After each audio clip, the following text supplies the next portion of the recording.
కుమ్రంభీం జిల్లా రెబ్బెన మండలం అక్రమ ఇసుక రవాణాకు అడ్డాగా మారింది. మండల కేంద్రానికి కూతవేటు దూరంలోని అన్ని శాఖలు అధికారులు ఉన్నప్పటికీ అంతా లైట్గానే తీసుకుంటున్నారా అంటే అవుననే చెప్పొచ్చు. పట్టపగలే అక్రమంగా ఇసుక రవాణా చేస్తున్న ఏ అధికారి పట్టించుకోని పరిస్థితులు ఈ ప్రాంతంలో దాపురించాయని స్థానిక ప్రజలు వాపోతున్నారు. ఇక ఇసుక అక్రమ రవాణాకు సంబంధించి మరింత సమాచారాన్ని మా ప్రతినిధి రమేష్ అందిస్తారు. ఒకవైపు పండగ వాతావరణంలో మరి అధికారులంతా మరి ఏదైతే వారి విధుల పట్ల ఉన్నప్పటికీ మరోవైపు ఇసుక మాఫియా, కుమ్రంభీం జిల్లాలోని ఇసుక మాఫియా మరి పండగ పాపమంటూ ఏది లేకుండా మాఫియా మరి నదీ తీర ప్రాంతంలోని ఇసుకను దోచుకెళ్తున్న పరిస్థితి మనము చూడొచ్చు. ఏదైతే కుమ్రంభీం జిల్లా రెబ్బెన మండలం మరి పులికుంట వాగు శివారు మరి ఏదైతే నది ఉందో ఈ నది ప్రాంతం నుంచి ప్రతిసారి కూడా తీసుకెళ్తున్నారని మనం ఎన్నిసార్లు వార్తలు ప్రచురించినప్పటికీ ఇక్కడ ఉన్న అధికారుల వైఫల్యంతో వీరు మరింత రెచ్చిపోతూ ఇసుకను తీసేస్తున్నారు. వీరిపైన కఠినమైన చర్యలు కానీ మరి ఇసుక దోపిడీని నిలువరించడంలో మరి సంబంధిత అధికారులు పూర్తిగా వైఫల్యం చెందారు.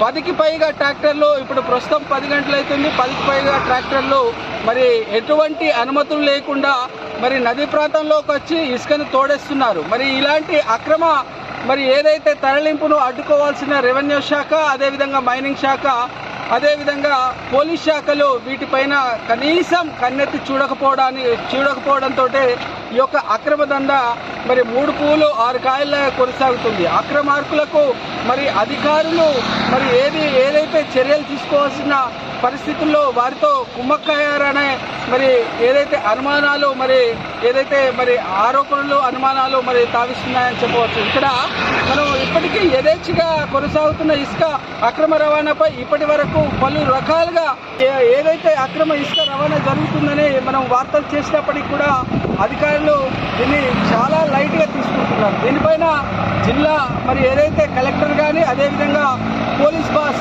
ఎస్పీ గారు కానీ, అదేవిధంగా మైనింగ్ శాఖ ఏడీ గారు కానీ మరి దీనిపైన ఖచ్చితంగా ఈ కంటైనింగ్ చేయాల్సిన అవసరం ఉంది. ఎందుకంటే మరి భూగర్భ జలాలు మరి ఏదైతే ఇనికిపోవడంతో పాటు మరి ఏదైతే ప్రకృతి సంపదను మరి అక్రమార్కులు దోచేసుకుంటున్నారు.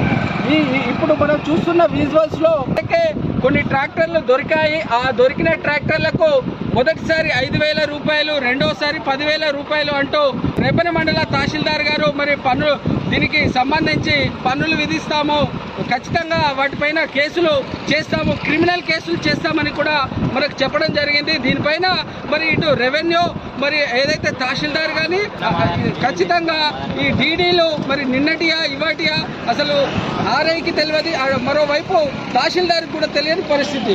మరి ఈ డీడీల మతలబులో మరి అక్రమ దందా కొనసాగుతుంది. ఖచ్చితంగా ఈ అక్రమాన్ని ఇటు ఏదైతే 3 శాఖల సంయుక్తంగా మరి వీటిపైన నిఘా ఏర్పాటు చేసి అక్రమ దందను నిలువరించారని స్థానిక ప్రజలు కోరుతున్నారు.